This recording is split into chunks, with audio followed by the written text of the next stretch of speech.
breakfast, you know, there's still. I'm not gonna eat it, but $2.30 for one waffle doesn't seem worth it. That's a lot. Yeah, that's a lot. And maybe eat a salad. Alright, I gotta go do that work.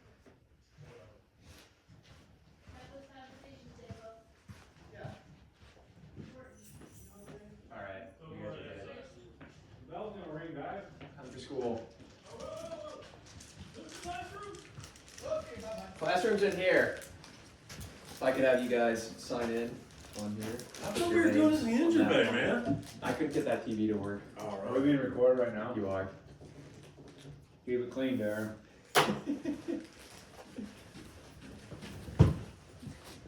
I'll be right back, sir. Good, yeah. Yeah, just fill that out for right now. Once you get back, we'll get, what? Do we get CEUs? Sure. See why not.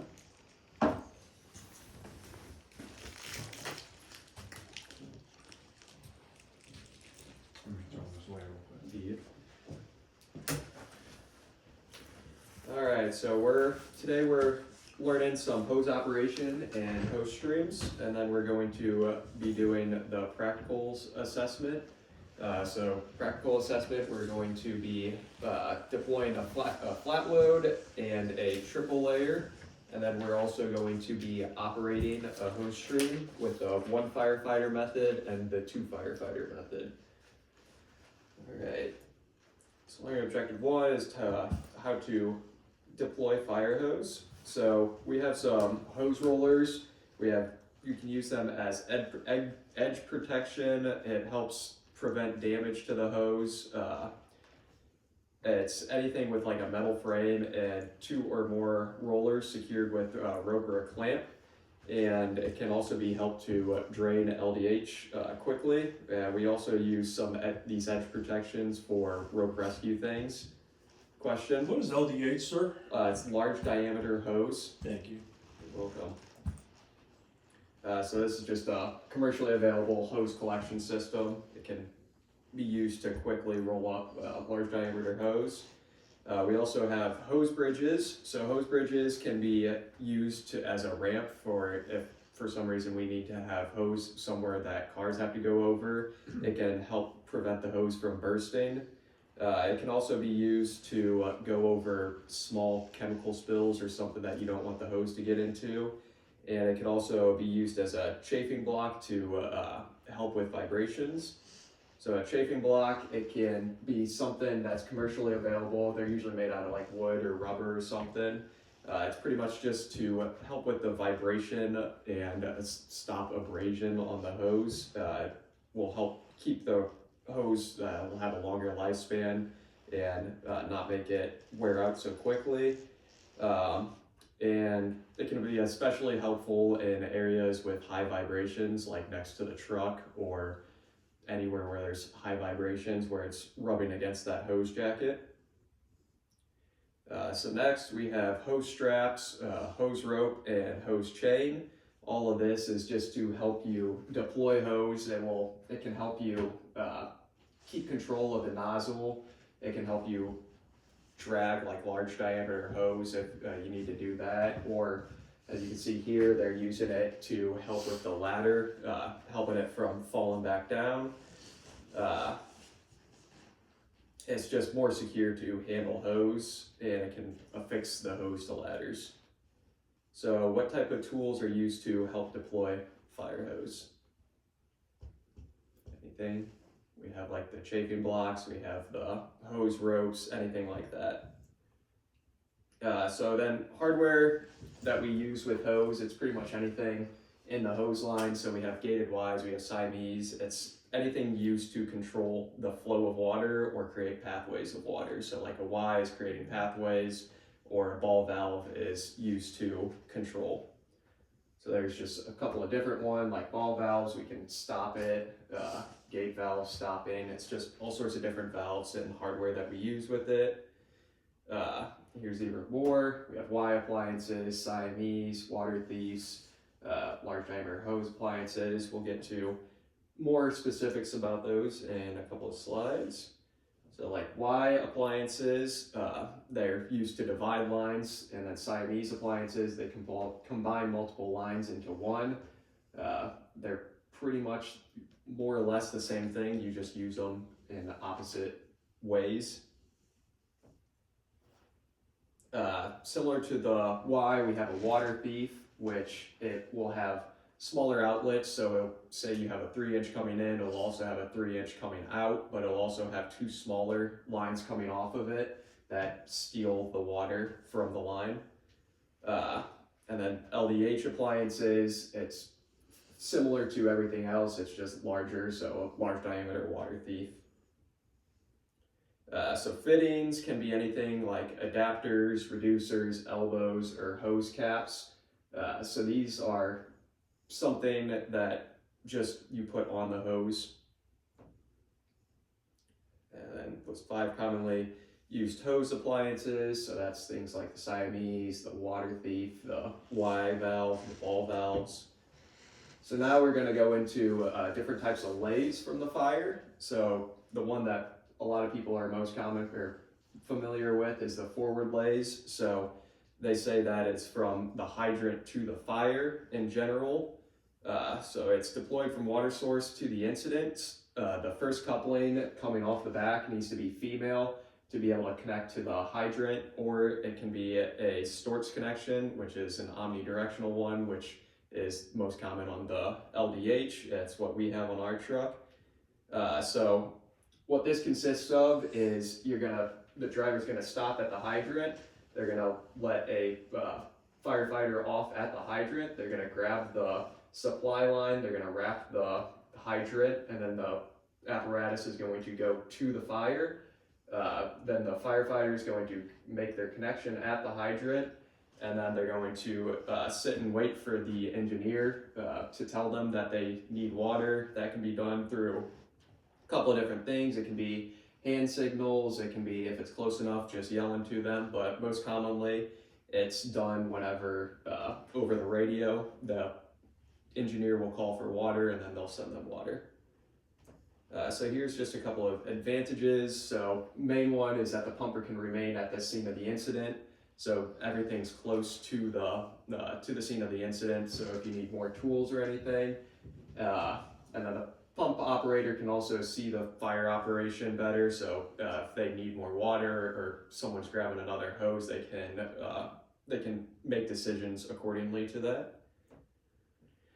So here's what I was talking about for the hydrant connection. So communication between the driver and the person at the hydrant is the most important thing.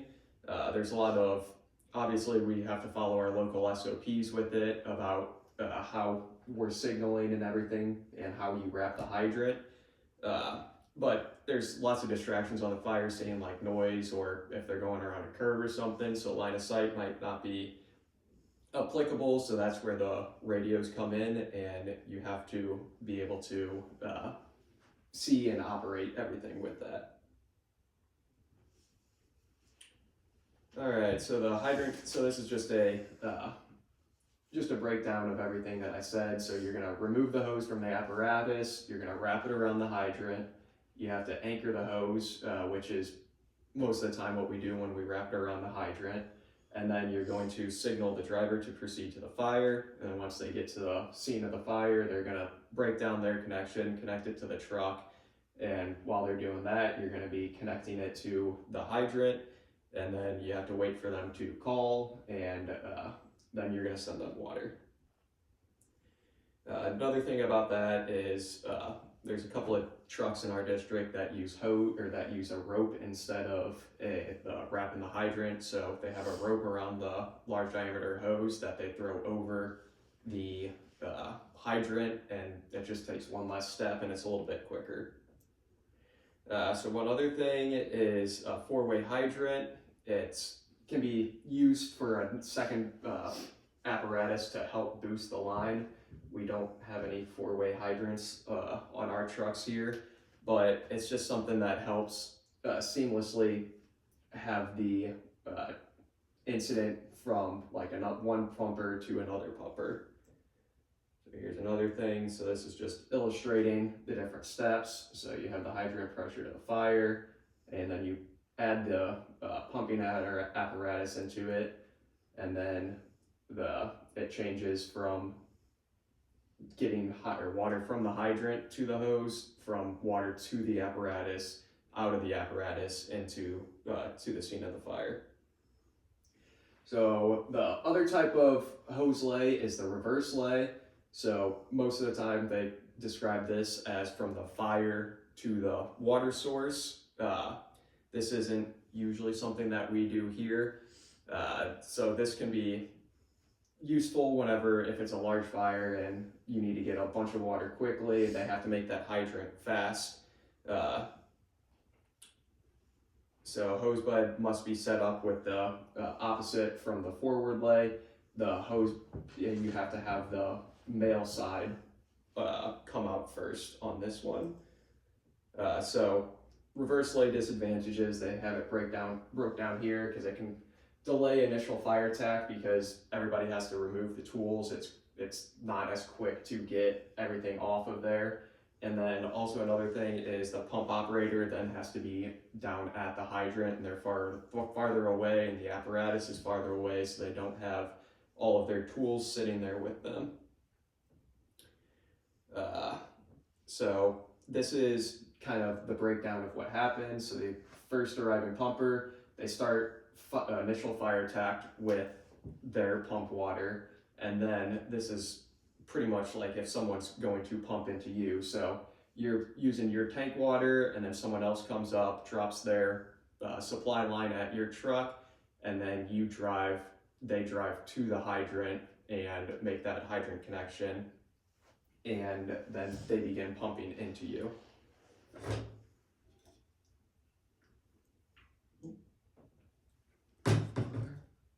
So another thing with the reverse lay is if you have extended time that another apparatus is going to be there, you can drop your supply line at the scene of the fire, and you can then drive to the hydrant. So it's pretty much, you're just making a long standpipe connection, kind of like we have to do out in our rural area. But most of the time you're going to, as I illustrate here, you're going to have a Y at the end of it, so then you can put two hoses there. But most of the time that's only done whenever they have to work alone for an extended period of time.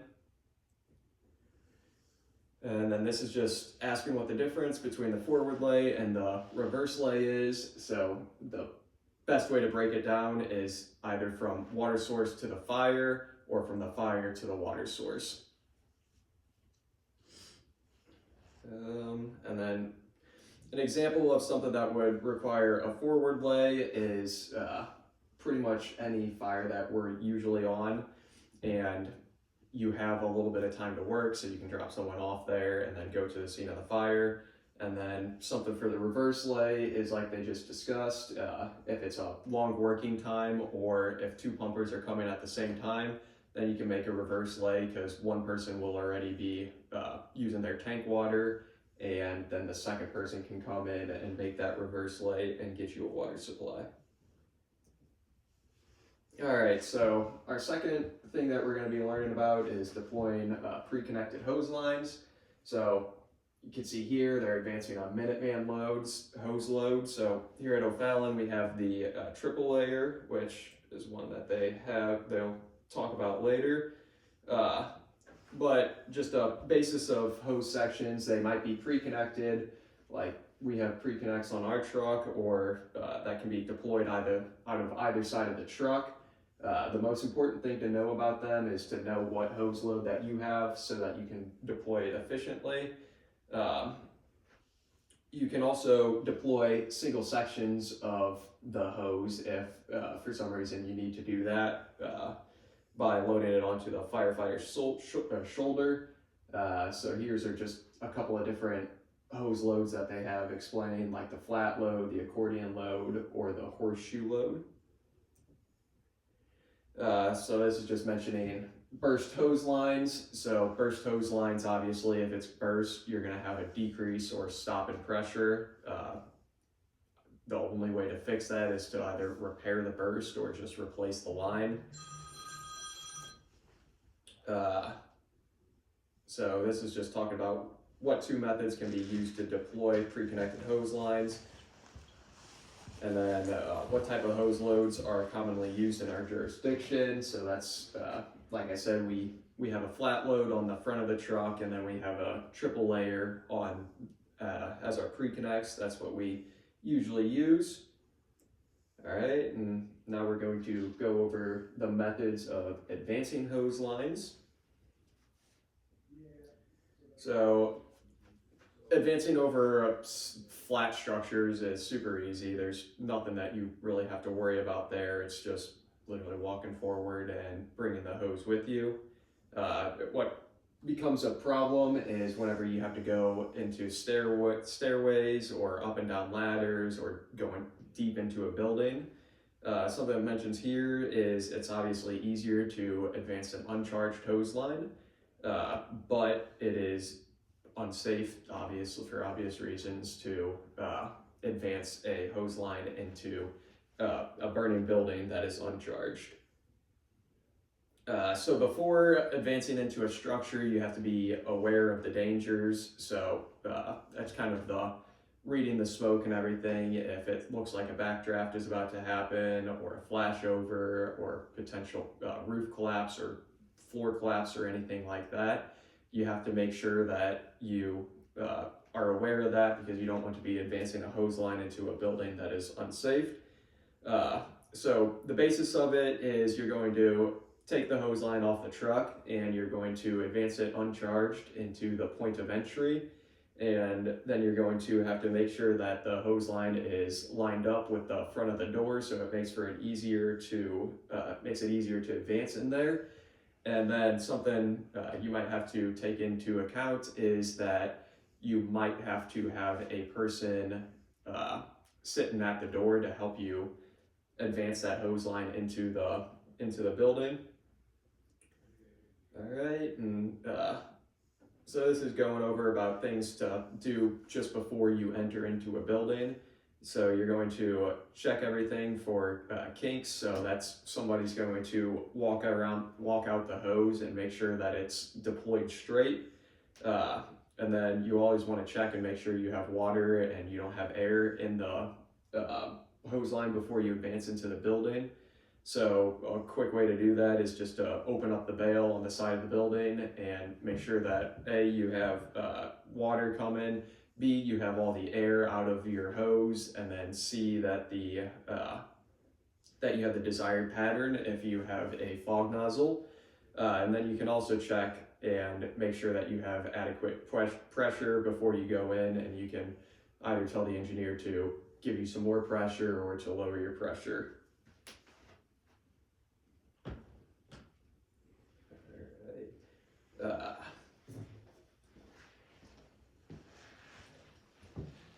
So when you're advancing the hose line, you also want to check and make sure, see if what the heat is. So an easy way to do that is to use a thermal imager, or you can just spray a little bit of water, and if it's coming down, then you know that it's not super hot in there, and you can advance that, or you can try to cool it a little bit from the outside before you start advancing.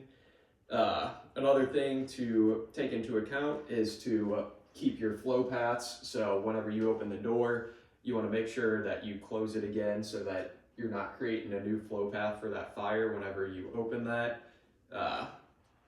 And another thing that they mention here is if you're in like a commercial building or somewhere that has self-closing doors, those self-closing doors on the inside can shut on your hose and make it super difficult for you to advance that hose. So you might have to leave somebody there and check and make sure that it's not closing on you.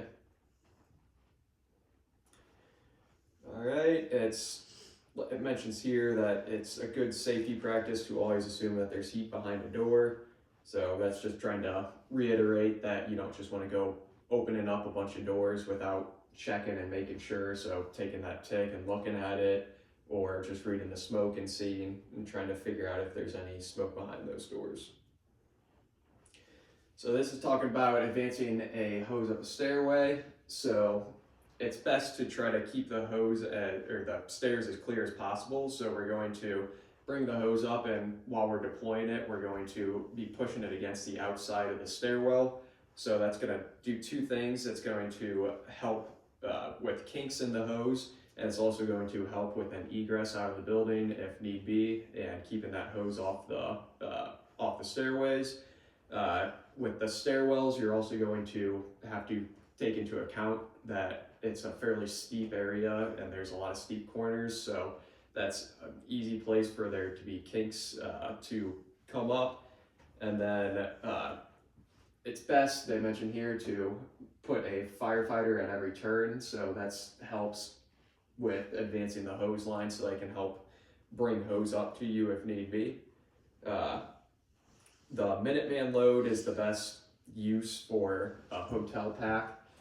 That's what we have on our trucks. It's easiest to hook up to a standpipe or whatever you need.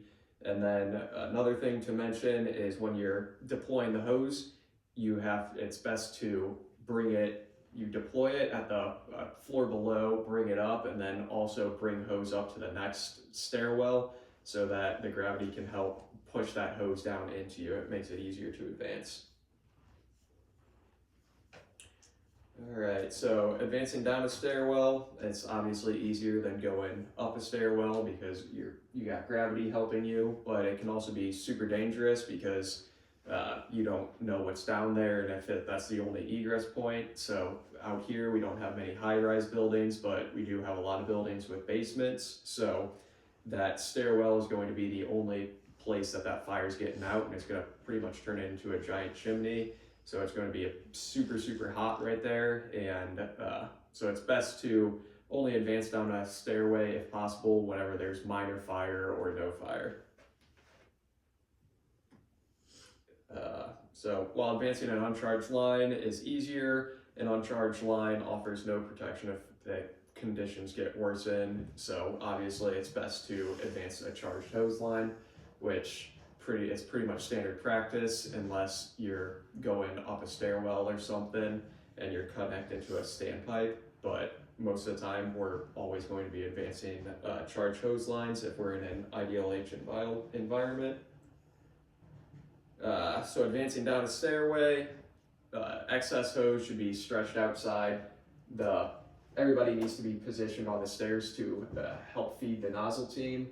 And just like everywhere else, we're going to put firefighters at every pinch point and try to make sure that the hose isn't getting stuck anywhere, because it's going to make you work a lot more if you're trying to yank a hose around a corner. And then it also mentions that you have to make sure you have enough hose to reach the seat of the fire, which is something you kind of have to take into account before you get in there, making sure that you're doing a good estimate and you'll be able to reach that fire with whatever your pre-connect is. And if you can't reach it with what your pre-connect is, then you have to take that into account and maybe bring in a hotel pack or something just to get that little bit extra reach there.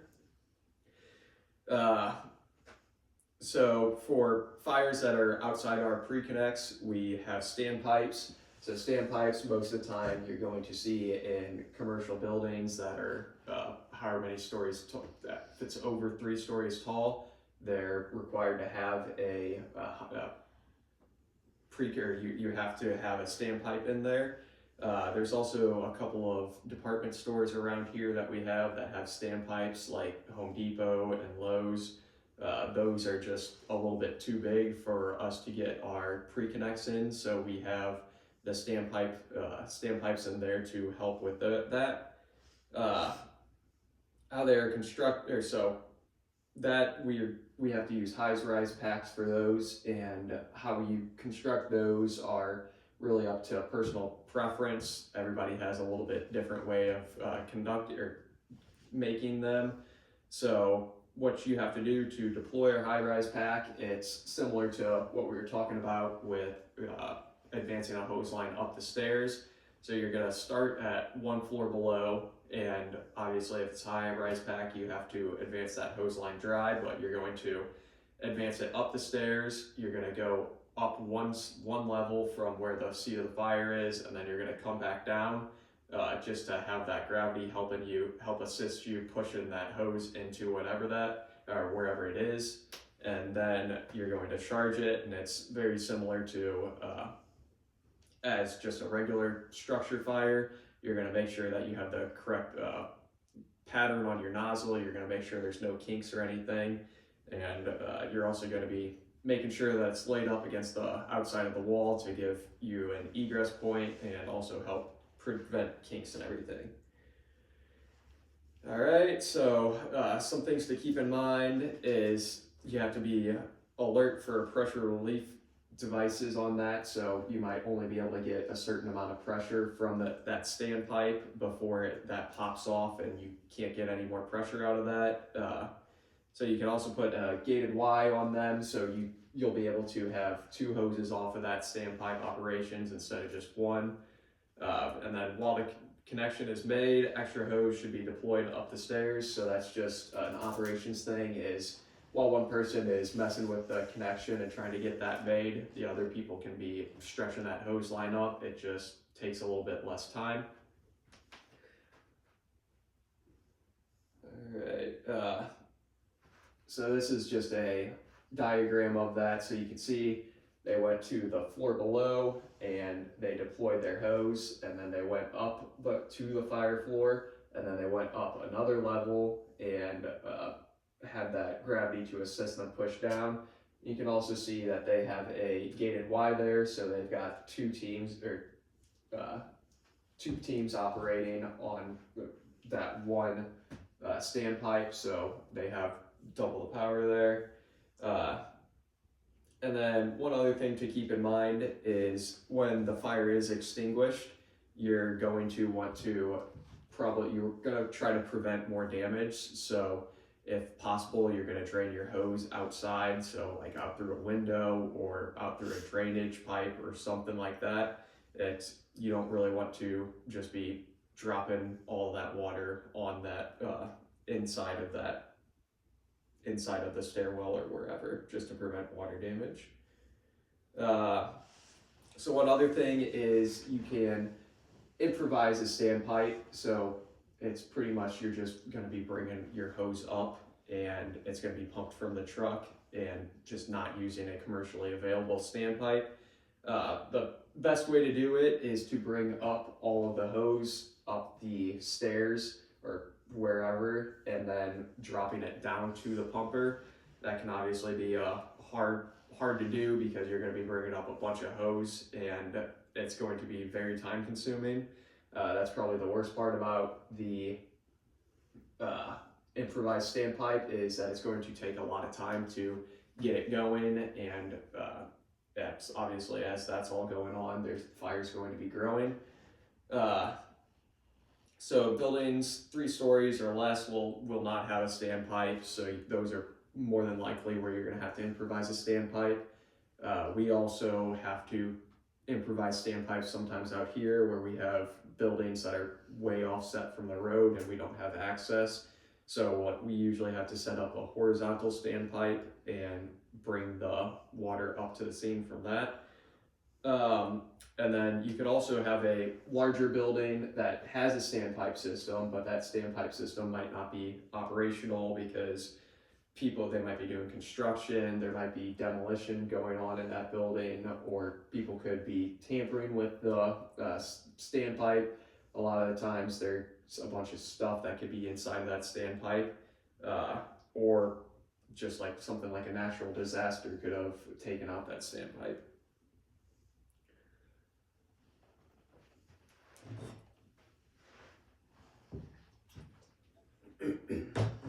So this is just a caution, like I said, when we have to improvise a standpipe system, there's going to be a delay in the applying water to the fire. So this delay must be considered in the planning. So we might have to send someone up with a longer hose or something just to start getting a start on that fire, and then we might be able to eventually get that standpipe system up. All right, so advancing a hose up a ladder. So obviously it's a lot easier to advance a hose up a ladder whenever it's uncharged. It can be quite difficult to get a charged hose line up a ladder. So if you can, it's going to be better to have that uncharged hose line going up the ladder. But it might be necessary if there's no stairways or those stairways are blocked and there's no standpipes available. So the firefighter heeling the ladder can also help feed the hose up. And an important thing to take into account is that, especially with the extra added weight of the hose, only one person can be on the ladder, per ladder section. And then, like we were talking about earlier, like you can use rope hose tools or utility straps can be used to help advance that hose line up the ladder.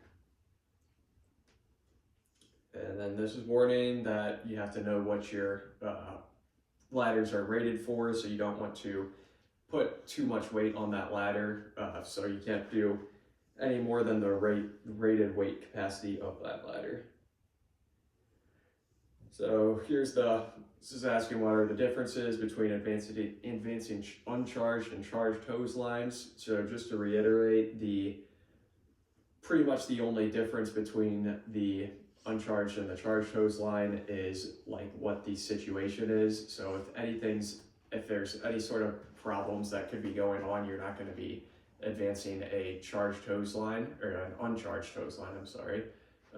So you can advance an uncharged hose line up to the point where it's safe to, and then you're going to advance the charged hose line. And the reason you're advancing an uncharged hose line is because it's a lot easier than advancing a charged hose line. So our last learning objective is going to be how to operate different types of hose lines, nozzles, and master streams. So this is talking about operating small hose lines. So small hose lines are for just like small ground cover, like little vehicle fires, rekindles, just anything that's not an IDLH environment. These are usually you can just operate with one firefighter instead of two firefighters, but there are obviously two firefighter methods for this. So with one firefighter, you can do all of the lower things like we were talking about, so like small ground cover, vehicle fire, rekindles, anything like that. But for a structure fire, you have to have the two firefighter method. As it says, it's the minimum number for attack line during interior operations. So you can also use a hose strap or hose rope tool to reduce nozzle reaction, which we'll talk about later. So nozzle firefighter, they're gonna hold the hose with nozzle with one hand and then the hose with the other. So a lot of times people like to butt it up against their waist, and then they're gonna use their other hand to direct the operation of the hose. And then the backup firefighter, they're going to be about 3 feet behind that firefighter, just backing them up. They're trying to rest that hose the same way, and they're going to just try to help reduce that nozzle reaction against them, and they're also going to be making sure that they keep that nozzle straight for them. So next, so this is warning. This is once again about flow path. You're not going to direct a frog stream into a ventilation during offensive interior operations. If it is room or an area immediately beyond the ventilation opening, do not direct a hose stream of any kind into that ventilation opening. So this is, you're going to be feeding the fire a lot of oxygen doing that. So if you do that, you could cause yourself problems and you might get into trouble with that. So one firefighter method for large hose line operations. So this is large hose lines. It's more difficult because obviously there's a lot more nozzle reaction with that. It's usually only used for exterior protection or overhaul if a master stream is not available. The firefighter can use a hose strap or rope hose tool to reduce fatigue and it does not, so once you're doing this, you're not going to be able to move around with it. So a lot of people like to put it between, or like sit on it or put it under one of their legs just to help assist them with it not moving. And you're not going to be moving at all with the large hose line operation if it's just one person. And then 2 firefighter, you can stand up and operate it, which once again, it's going to be a lot harder to do that than it would be to just sit on it. But the front person, they're going to have to, once again, put it up against their leg, and they're going to have to lean into it quite a lot, using their body weight a little bit to help keep them up and control that nozzle reaction. And then the back person is going to be, once again, about 3 feet behind them, just keeping it about at the same level. And a lot of times you're going to be using a hose rope or something to help control that nozzle reaction. So how can firefighters control hose lines? A lot of that is just with hose straps, or they can also have a second person, and it's just controlling that nozzle reaction. All right, so operating nozzles. So obviously we have a bunch of different type of nozzles. You have different sizes, and then you have smooth bore, you have fog nozzles, or you have combination nozzles or anything like that. So each nozzle is going to react differently and handle themselves differently. And so each, depending on what manufacturer, you're going to have to operate that at different pressures. So yeah, nozzle reaction depends on the nozzle. Fog streams will have different reactions depending on patterns as well. So if you're going to have a wider pattern on your nozzle, it's going to have a little bit less of a reaction than if you have a smooth bore. So if you have it completely closed, it's going to react fairly similarly to a smooth bore nozzle. So something else to think about is friction loss. So friction loss is pretty much, if you're pumping if you have it set at 100, then you're not going to be getting that out of the nozzle, because every single time, or every hose and bend and appliance and everything is going to reduce your pressure just a little bit. So everything that water comes into contact with, including fittings, hose adapters, or even just the hose itself, is going to reduce the pressure a little bit. So that's something that your engineer needs to be cognizant about, and make sure that they know that it's not going to, you're still going to be getting the correct amount of pressure that you need. All right, so friction loss, like I said, it can be increased by rough linings, damaged couplings, sharp bends. If you have a bunch of adapters on there, that's going to be even worse. Number of adapters, or just the length of the hose. So you can increase that by increasing the hose size, adding more hose lines, increasing pump pressure, or removing kinks or sharp bends. So a lot of the times, that's the reason we use large diameter hose for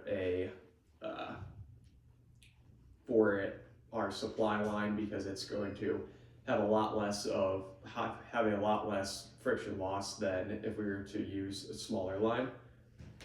All right, and you can also add more hose lines. We don't usually do that. We like to add bigger hose, because 2-3 inches, you're still going to have a lot more, you're going to get less water and more friction loss than if you were to use just one 5-inch hose. But that is available if necessary. So this is just talking about friction loss based on your elevation. So if you're going lower, you're going to have more pressure than if you were to go higher, or if you were just at the pump level, because obviously you're going down, you have more pressure, or the water's going to follow gravity and it's going to go down, and you're going to have more pressure with that. So once again, that's something that the engineer is going to have to know, and if they're going up, they're going to increase their pressure, or if they're going down, they're going to either decrease their pressure or gate it down just a little bit to make sure that they're still getting the correct amount of pressure that they need. All right, so something that we have to be cognizant about is water hammer. So that's pretty much based on the person at the tip of the nozzle.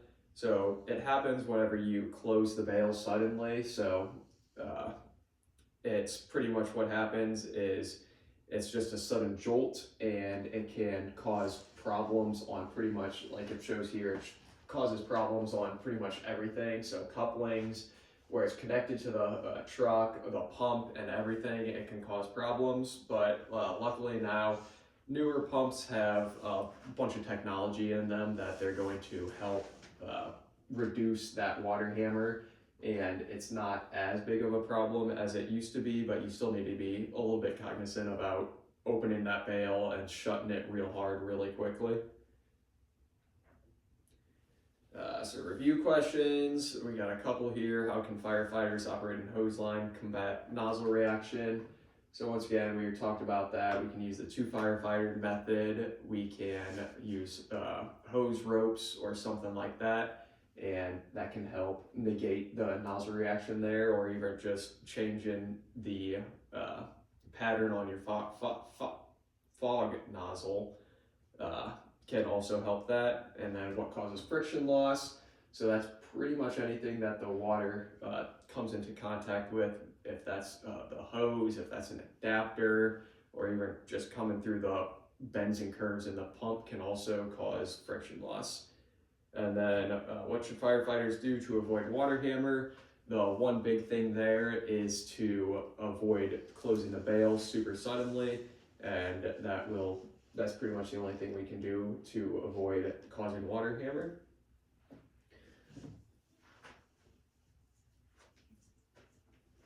All right, our last thing that we're going to talk about are master stream devices. And as it says here, they're usually deployed when fire is beyond effectiveness of hand lines, or there's a need for hose streams in areas unsafe for firefighters. Another thing that sometimes we can do is, if it's a garage fire or something, we can use that master stream and dampen down that fire a little bit. It might be still safe for firefighters to get in there and do it, but we might want to just use a master stream just to dampen it down just a little bit so that we're able to get in there. Big thing about master streams is that placement is extremely important, because there's large hoses and it's difficult to move them once they're going, so they're not mobile at all. So you have to make sure that you get it in the correct spot whenever you initially set it up, because movement is pretty much not available once it's going. So a couple things to be aware of is, if it's a ground master stream device, you want to angle it up at like the ceiling of the seat of the fire, so that you're hitting the ceiling or the floor or whatever, and then the water is hitting that and then coming down and coming onto the seat of the fire.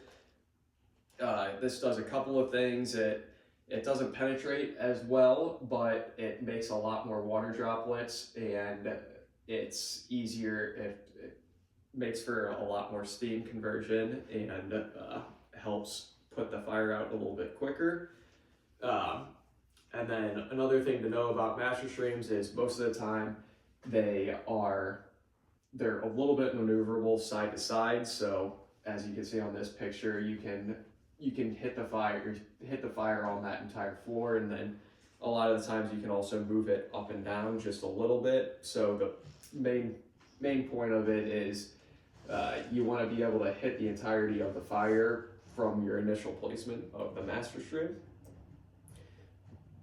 So master stream devices, they usually have a flow of a minimum of 350 GPMs.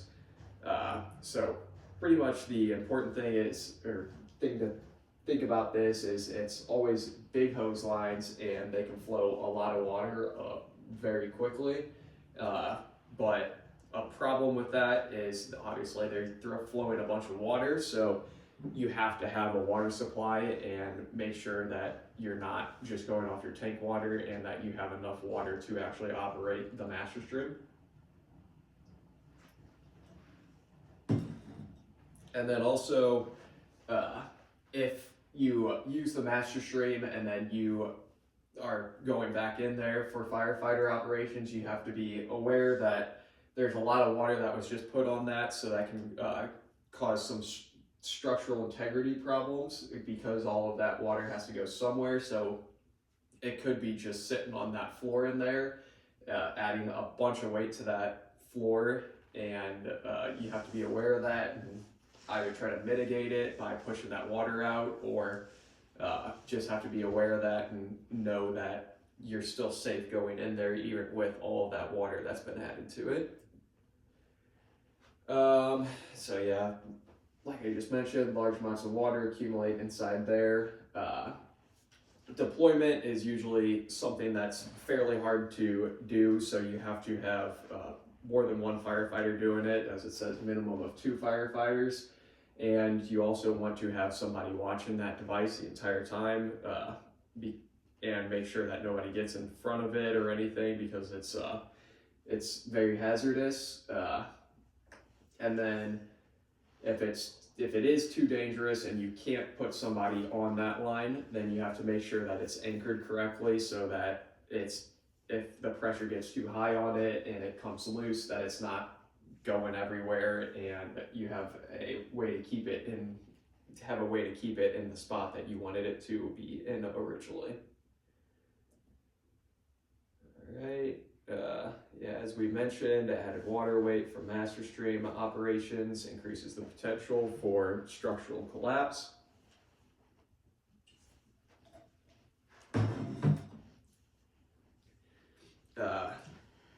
Elevated master streams, they can apply water to stories as direct attack or for say hand lines. So this is mentioning that, say if we have a fire on the 4th story of something, we can use the master stream from a ladder tip like 42. We can use that as a standpipe system, so we can hook to that and then they can pump us through that, and then we can have hand lines on that story, so it's a little bit easier to do than trying to get a hose up to that level and then make our own standpipe system with that. And then master streams could also provide protection for exposures. So if we have one building on fire and it's slowly trying to move over to a next building, we're going to use that master stream, and we're going to use that master stream to get some water against that building and try to protect it from catching fire. So master streams, once again, a common way to deploy them is by quints, aerial ladders, and aerial platforms. So all of our pumpers here, we all have a master stream on top, and then the ladder also has a master stream on the tip. So that's the one on the ladder is the one that we are usually going to, we're going to usually deploy. So that one's the most versatile as well, because it's not in one position. We're able to move that ladder around and maneuver it into position a lot better. The only problem with that is, like we mentioned earlier, we usually want to try to prevent it from going straight up, or we want to prevent it from coming straight down. We usually want to aim it up for that, to get a little bit more steam conversion with it, but with it being so maneuverable, it helps with that. So how are master stream devices used? Once again, it's for large fires and something that we're not quite able to control. and it's something beyond just regular firefighting operations. We're going to deploy a master stream device and help put a lot of water onto the fire very quickly. So master streams are quite good for large fire and something that we're still trying to protect the property, but it's not something that we're going to be saved or there's any life safety issues with that, just because of how long it's going to take for the firefighter operations to happen there. And that's our last slide. Do we have any questions about this content? No, sir. Oh, all right. Well, we have a quiz that I'm going to hand out to you guys, and then we are going to go outside, and actually before we do that, let's take a 10-minute break.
We still have to do that too. Yeah.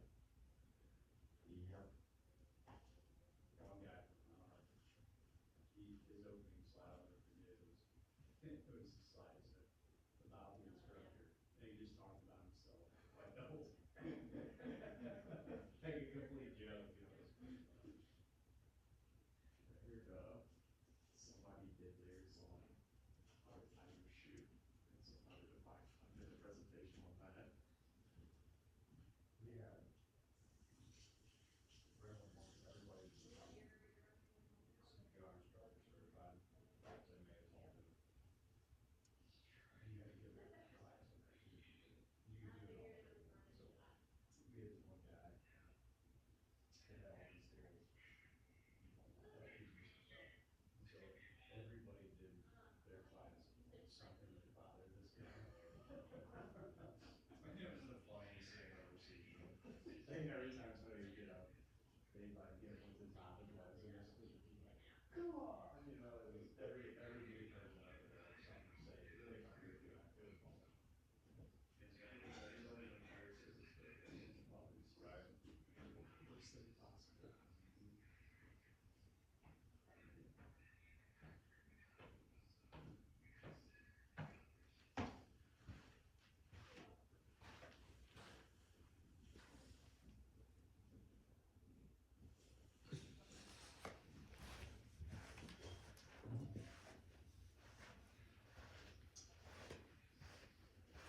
break Okay, until sorry, I had a phone call. for just a couple of seconds.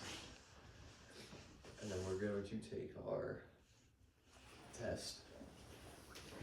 Is that a carrot? Fucking animals. Cheetah.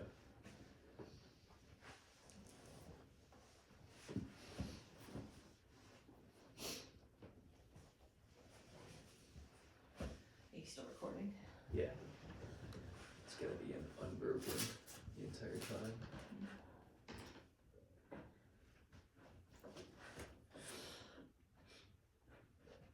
Hmm.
Get them other hooligans.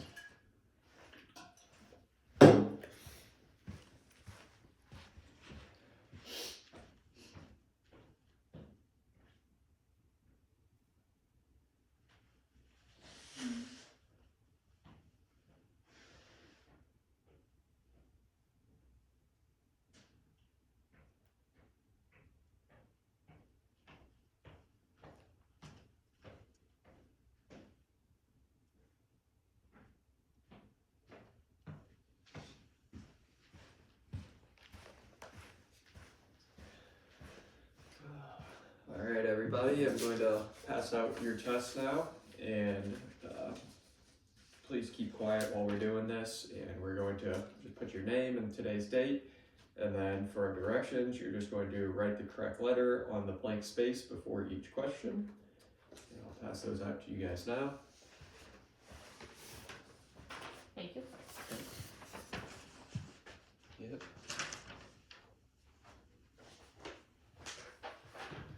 And I have some pens up here for you guys too.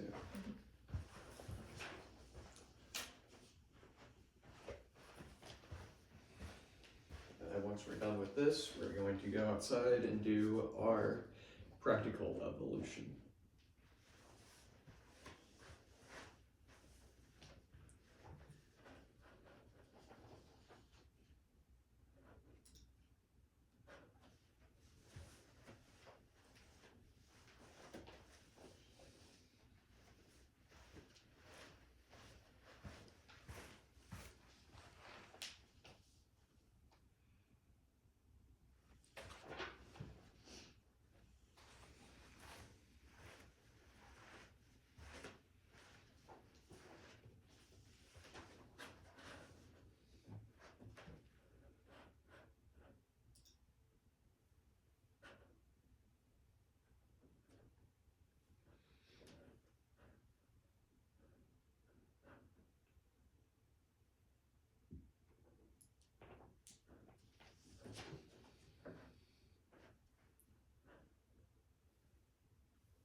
collect them whenever everybody's done.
Alright, now that everybody's done, we're going to head outside and do our practical evolution.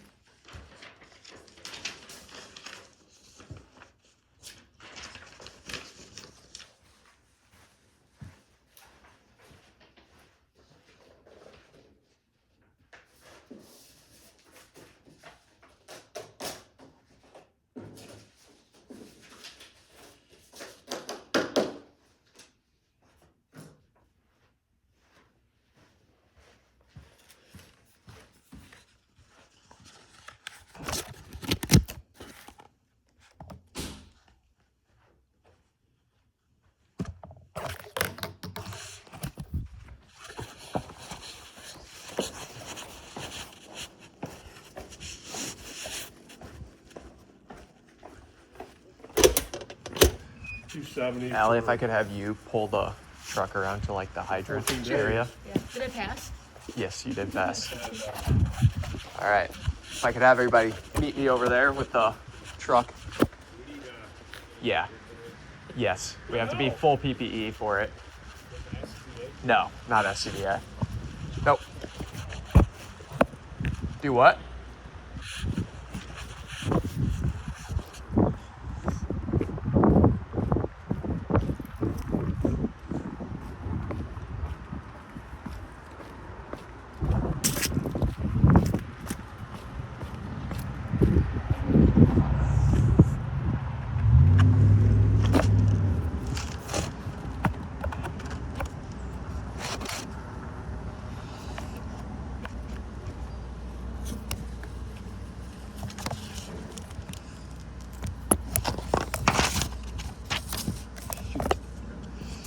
Hey, do you think they'll get pissed off when you throw some water over there?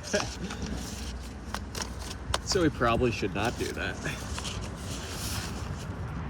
Yeah, we lost our training spot now. Yeah.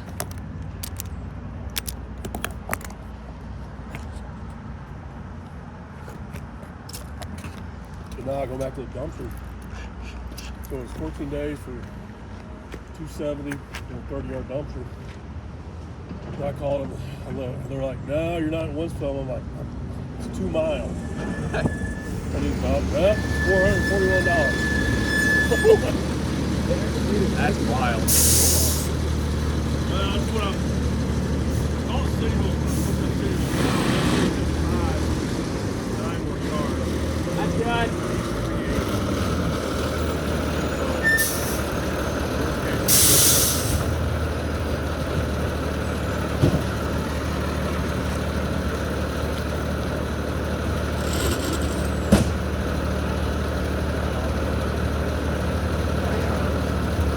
Gloves on too?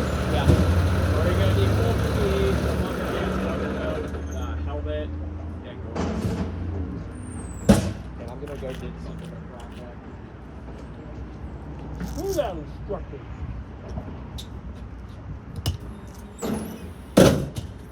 Who's called doo-doo?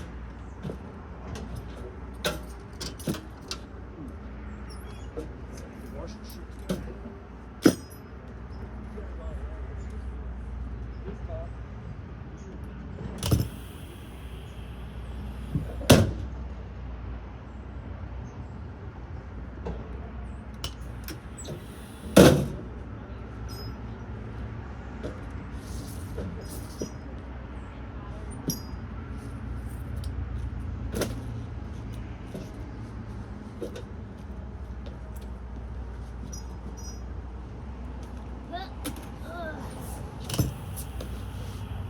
Football, yeah.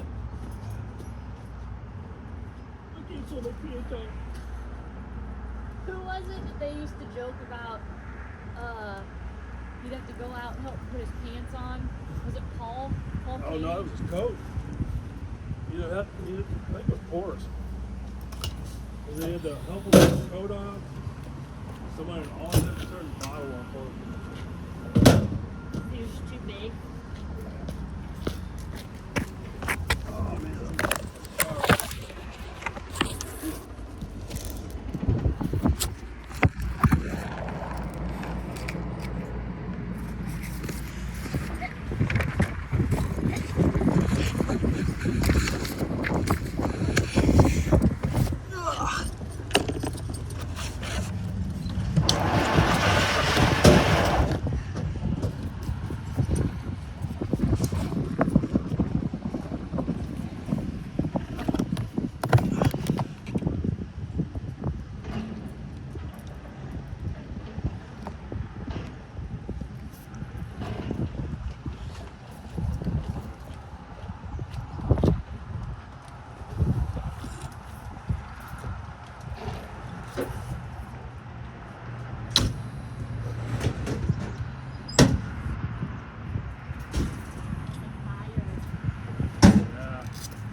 Giant yellow things. Well, they were like tubes of some sort. Like they. That's what I thought they were too, but they haven't really used them.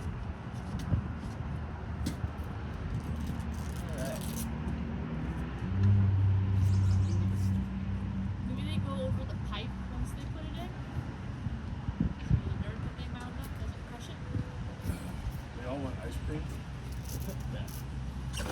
So, first thing we're gonna go over is deploying our triple layer. So that's what we usually do. What you're gonna do is grab the nozzle. Oh look, it's back on the wrong side. So it's hard to get out. It's weird. Very easy. Leave it little. Hey, we saved 6 feet of hose. So you're gonna grab the nozzle and your first layer. You're gonna put it on the shoulder.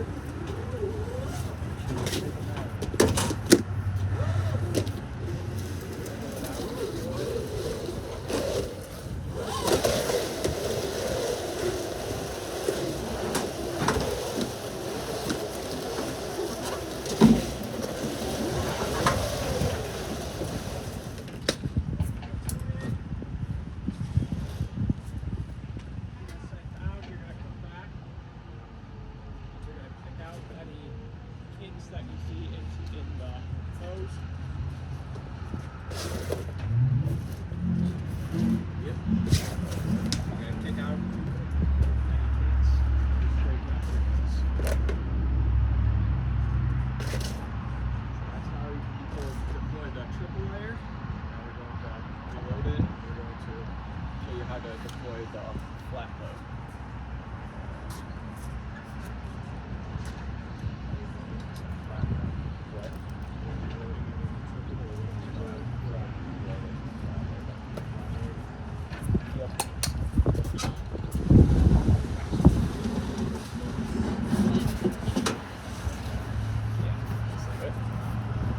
look at me.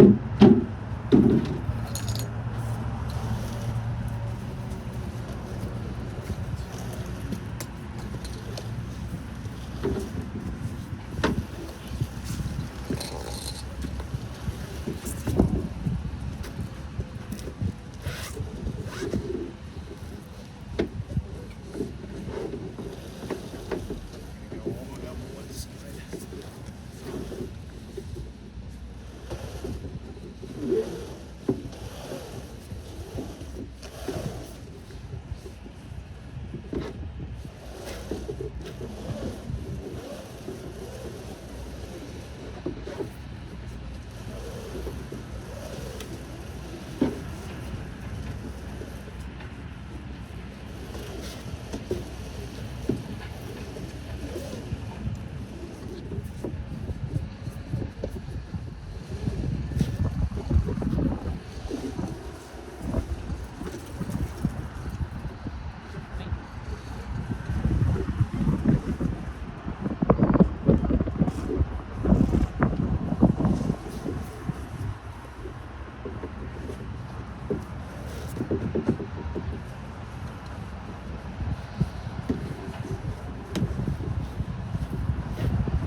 this again. We're going to load in our triple layer. then I'll have you guys deploy.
you're back here grading.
Yep.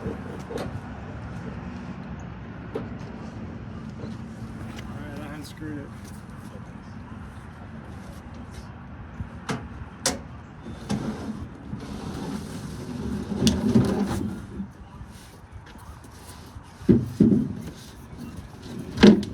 Flat load on this one? Yep.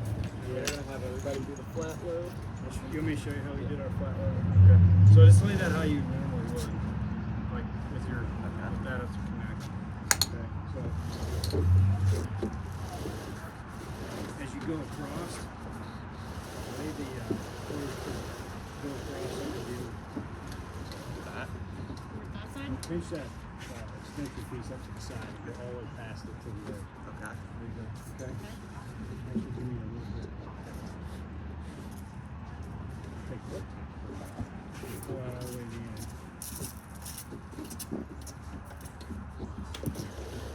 Alright, now this one, we'll go next to it like this. Take that one all the way in. You do need to have part of the thing. Same thing, let's go a little bit shorter. He's doing the same concept, just not one stack on each side. Where do you want to put it? Out? Is this your third layer down there? Yeah. Little dog ear on that. Actually, no, this is second. Okay, second on this side. Okay, so you have here to do dog ear right here.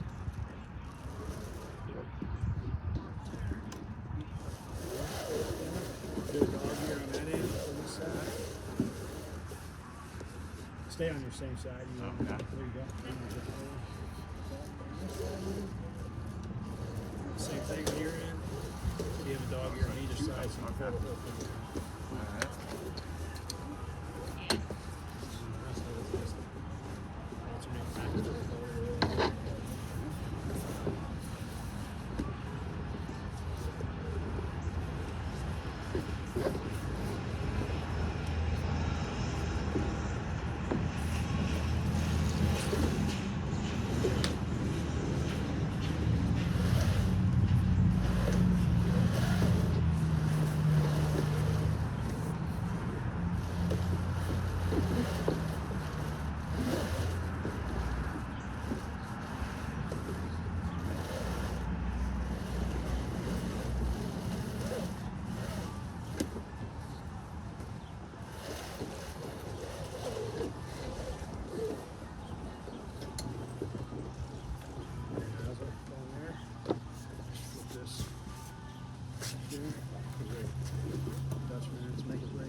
So the, are we out of service?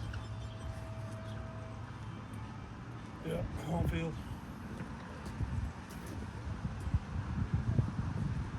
So the advantage to the way this one is if you're, no matter which side the nozzle's on, all you have to do is get this, pull this all the way through. Grab this, and your dog ears, pull it out all. And then you can do the same thing down there, nozzle, dog ears, pull it out the other side. So when you're trying to pull this through, you don't have to pull all the other parts. Are we going to that? Oh, okay. I thought we were out of service. I was gonna say, Gary, I thought we were on a service too. Gary said we could go on a service. Okay. And then just take the dog ears and pull them up underneath that top fold. Okay. I'm sorry, I was worried. So you were saying, So the advantage to this is like, if this is in, these dog ears, you can see which ones are because they're the bigger fillers. So pull up underneath. yeah. So if the nozzle's on, say the nozzle's going to be on this end, but we want to pull this hose from the other side, all you got to do is grab this and only have to pull this end through instead of pulling everything. Yeah. And then for that end, you just grab the nozzle and then you flip your dog ears down, grab this, nozzle, pull the thing out. Do you shoulder it? Or you No, you just grab, I'll pull it out first and show you kind of grab those dog ears and go.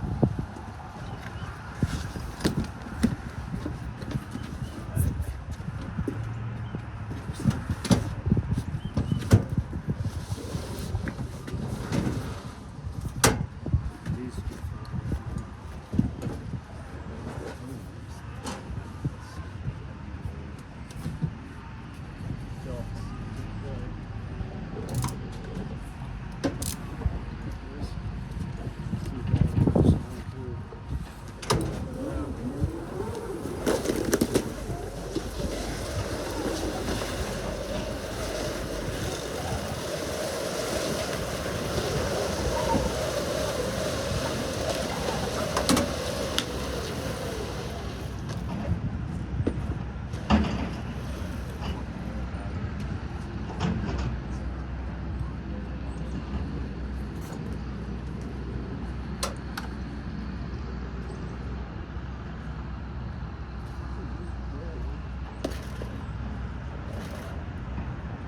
see, it's not just one big long straight thing.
Make it a little bit longer because when it flows loaded, it'll be easier to tuck in.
Jared, don't look at it.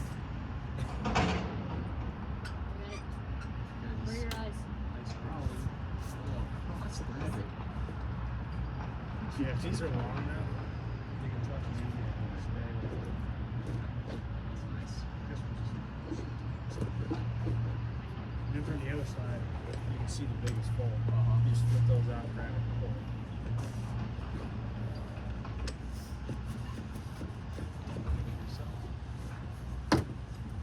Lay that, face it this way.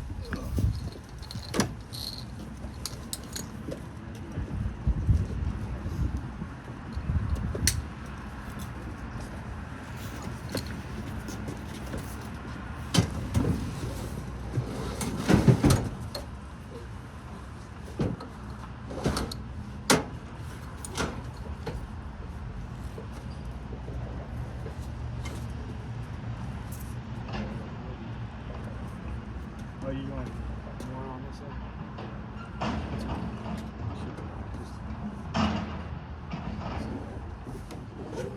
Me? Okay.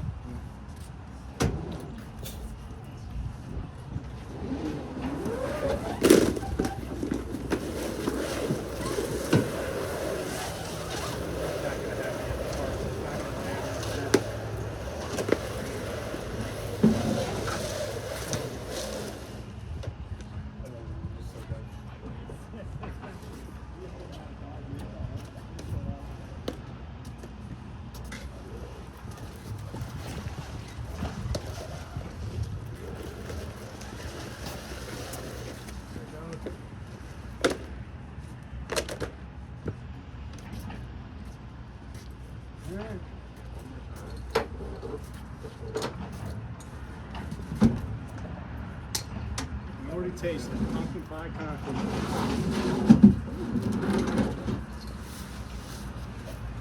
Guess that's like since 2 dog years old. Yeah, because you're only getting part So it's always your third layer. Third layer on this. This is a big dog ear in both. Okay. So you have 4 total.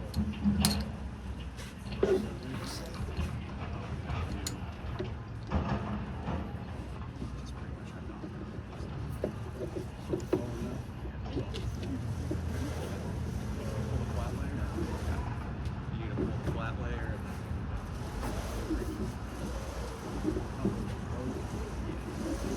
or no. So just leave it. Person. One person and 2 person. This your third layer? Yeah. Do it along the Second. Stay on this side here first. This is so. What's that? This is my second. Oh, on that one. Okay. Perfect.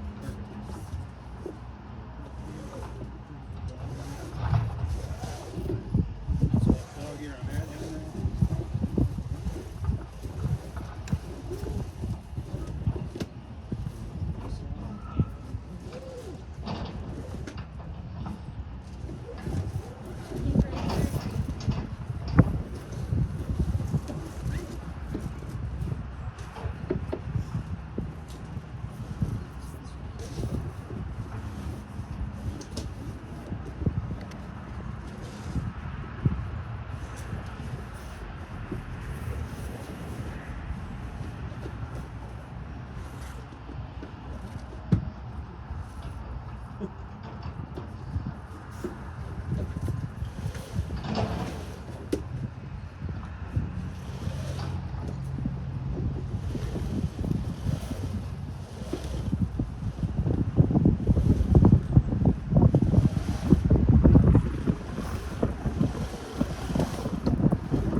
So that we know which one.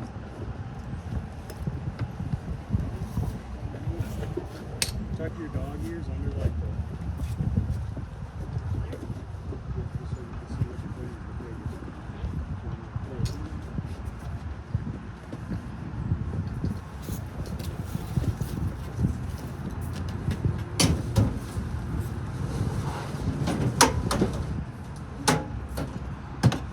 Attaching this.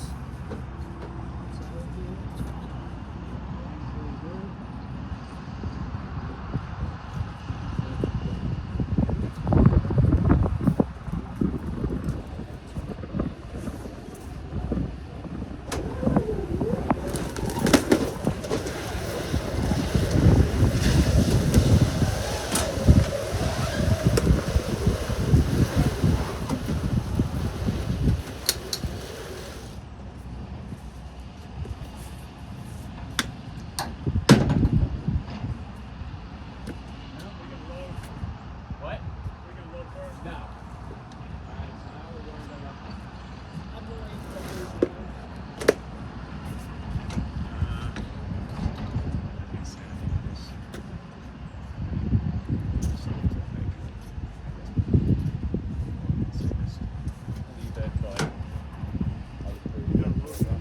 What? No. So now we're gonna do one off firefighter operator and 2 firefighter operator of the hose line. When it's out, we'll use that line. Yeah. Move that line. So I'm gonna move this and then we'll do that.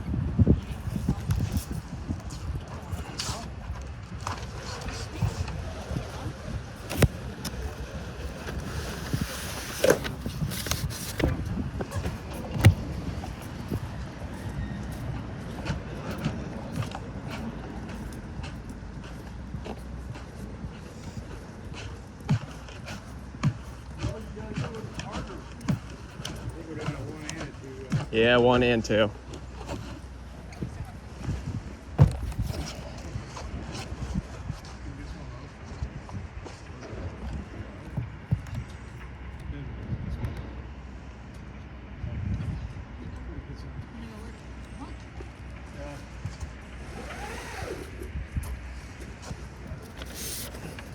want just a single first? Yeah, let me let me demonstrate it for you guys first. Oh, okay. Then we can do that.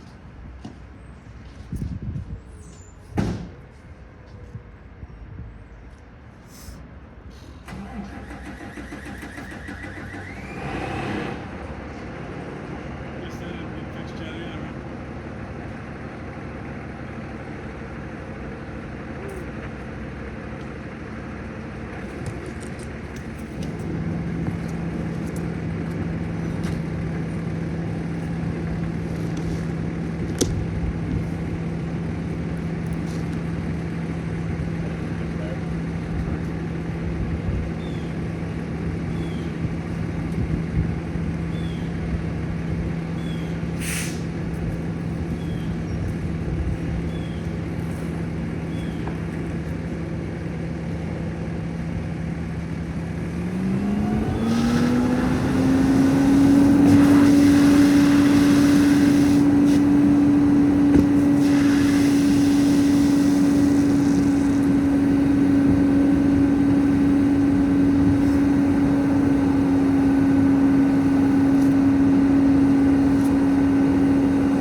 Yes.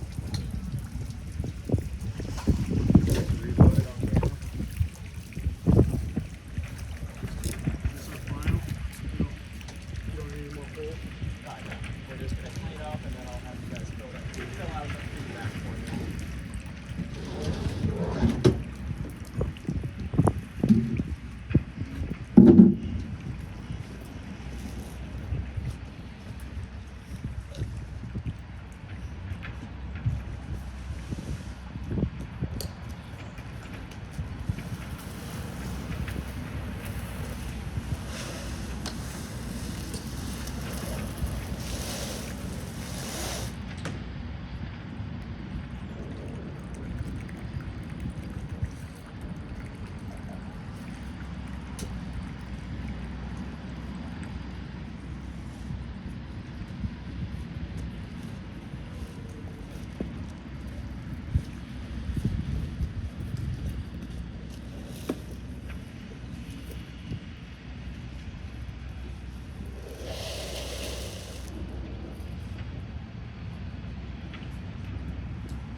things on the other board. Hey, we're not gonna know.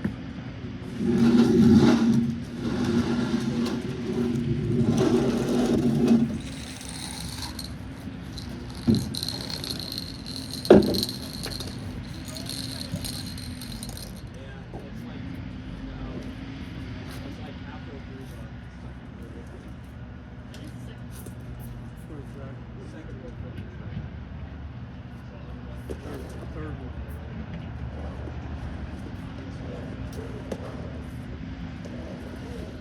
Yep. Right. Go that way with it. Yep.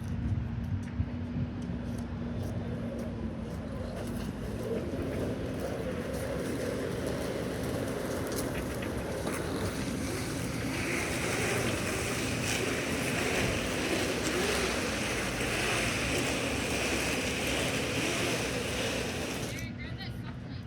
Yeah. Conglomeration.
not recording? What? Y'all not recording? No. You guys have to come in and fill out your. Huh? You guys have to come in and fill out your thing, and then I'll be done. Commercial fire. There's a commercial fire. Oh, fuck.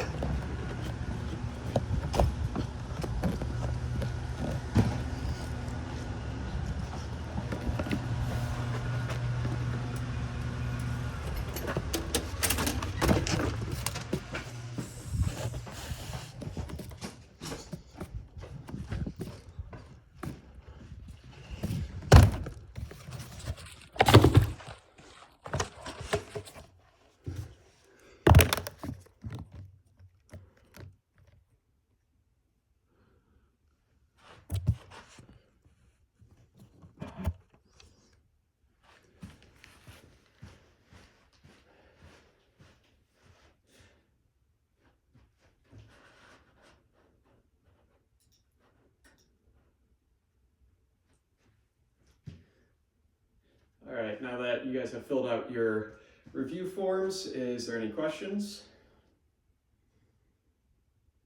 Nope. All right, did anybody get hurt today? Nope.